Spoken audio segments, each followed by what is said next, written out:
आपण सर्वांनी ऐकून घेतलं. खरं तर आपण पण खूप बिझी असे असतात. We respect police officers because police officer is a backbone of the country. आणि नेहमीच पहिल्यापासून पोलिसांचा समाजाला पण आधार आहे आणि आम्हाला सर्वांना अभिमान आहे. आणि आपण आपला अमूल्य वेळ काढून इथे मगाचपासून 2 तास इथे बसलेले आहात, आम्हाला सहकार्य केलेलं आहे नम्रपणे आणि अगदी मनापासून सर्वांनी ऐकलेले आहात. त्याबद्दल मी आमचं JJB मंडळ आणि जिल्हा विधी सेवा प्राधिकरण अंतर्गत आपले सर्वांचे मनापासून मी आभार मानते. आणि आपल्याला नम्र विनंती करते, कधीही काही तुम्हाला शंका असतील, आमच्या सर्वांच्या नावाचे बोर्ड आपल्या प्रत्येक पोलीस ऑफिस डिपार्टमेंटला आहे. आमचे फोन नंबर पण आहे.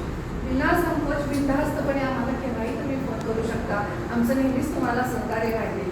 आणि परत एकदा माझी नम्र विनंती आहे की जेव्हा तुमच्याकडे बालपचार येतं तेव्हा त्याच्याबरोबर मैत्रीपूर्ण किंवा चाइल्ड फ्रेंडली तुम्ही त्याच्याशी वागावं, कारण त्याच्यातूनच तो उद्याचा नागरिक घडणार आहे. धन्यवाद.